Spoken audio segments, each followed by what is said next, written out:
Story time Hindi कहानी में आप सभी का स्वागत है। आज हम कहानियों के संग्रह से भिखारी राजा और दयालु युवक कहानी सुनेंगे। आशा है कि ये कहानी आपको पसंद आएगी।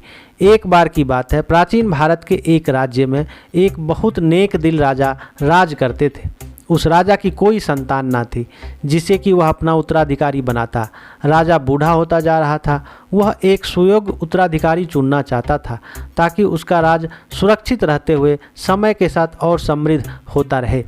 राजा ने पूरे राज्य में मुनादी करवाते हुए उत्तराधिकारी के रूप में योग्य युवाओं को साक्षात्कार के लिए अपने पास आमंत्रित किया। साक्षात्कार के आधार पर ही नया उत्तराधिकारी का चयन किया जाना था।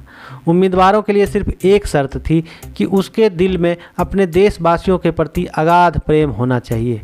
पूरे राज्य के युवाओं में नया राजा बनने की संभावनाओं को लेकर बेहद उत्साह था। एक सीमांत इलाके के पिछड़े गांव में रहने वाले एक गरीब युवक तक भी यह सूचना पहुंची। वह भी बहुत उत्साहित था। उसने राजा से अपना साक्षात्कार की तैयारियां शुरू कर दी। युवक बहुत दयालु और मेहनती था, पर कई वजहों के चलते वह बहुत गरीब था।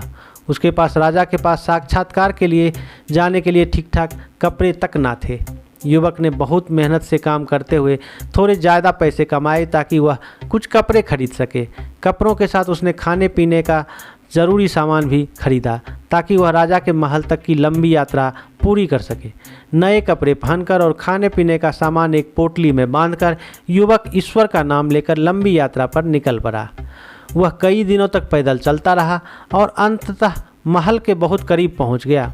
महल के करीब ही उसे सड़क के किनारे एक बहुत फटेहाल भिखारी दिखा।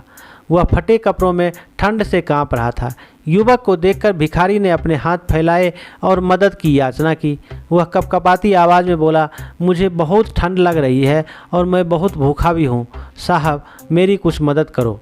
युवक उसकी इतनी खराब हालत देखकर पिघल गया और उसने तुरंत अपने नए कपड़े निकालकर भिखारी को दे दिए। उसने अपने पास बची खाने पीने की चीज़ें भी उसे दे दी। भिखारी उसके सम्मुख नतमस्तक हो गया। उसने युवक को सुखी जीवन की 1000 दुआएं दी। युवक ने क्योंकि अपने कपड़े भिखारी को दे दिए थे, उसे राजा के सम्मुख साक्षात्कार के लिए जाने में थोड़ी हिचकिचाहट हो रही थी, लेकिन उसने बहुत हिम्मत करके अपने पुराने कपड़ों में ही राजमहल के भीतर जाने का मन बनाया। राजमहल के भीतर प्रवेश करने के बाद राजा के सिपाहियों ने उसे उस हाल का रास्ता दिखाया जहाँ सभी युवक राजा से साक्षात्कार के लिए प्रतीक्षा कर रहे थे।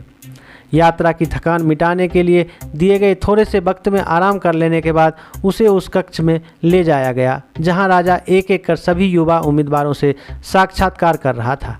कक्ष में प्रवेश करने के बाद वह राजा का अभिवादन करने के लिए बहुत नीचे तक झुका, लेकिन जब उसने नज़र उठाकर राजा के चेहरे की ओर देखा तो वह सकते में आ गया।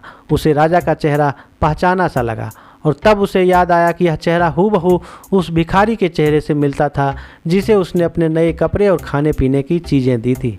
राजा उसके चेहरे पर हैरानी के भाव देखकर मुस्कुराते हुए बोला, हाँ हाँ, तुमने ठीक पहचाना। मैं वही भिखारी हूँ जिसे तुमने रास्ते में देखा था। लेकिन आपने खुद को भिखारी के रूप में क्यों बदला? राजा, आप तो राजा हैं, युवक ने हैरत भरे भाव से पूछा। क्योंकि मुझे यह सुनिश्चित करना था कि तुम सचमुच अपने राज्य के लोगों को सच्चा प्रेम करते हो, राजा ने कहा।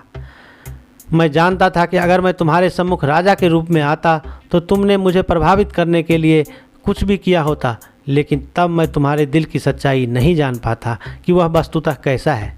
बदले में किसी भी चीज़ की उपेक्षा किए बिना ज़रूरतमंद लोगों के प्रति दिखाई गई उदारता एक महान हृदय की पहचान है। एक भिखारी के प्रति तुम्हारे प्रेम और उदारता को देखकर यह साबित होता है कि तुम वास्तव में सच्चे मन से अपने राज्य के लोगों को चाहते हो और उसके लिए कुछ भी कर सकते हो। इस राज्य को ऐसे ही एक राजा की ज़रूरत है जो पूरे राज्य के लिए काम करे, ना कि सिर्फ राज सिंहासन की चापलूसी करने वालों के लिए।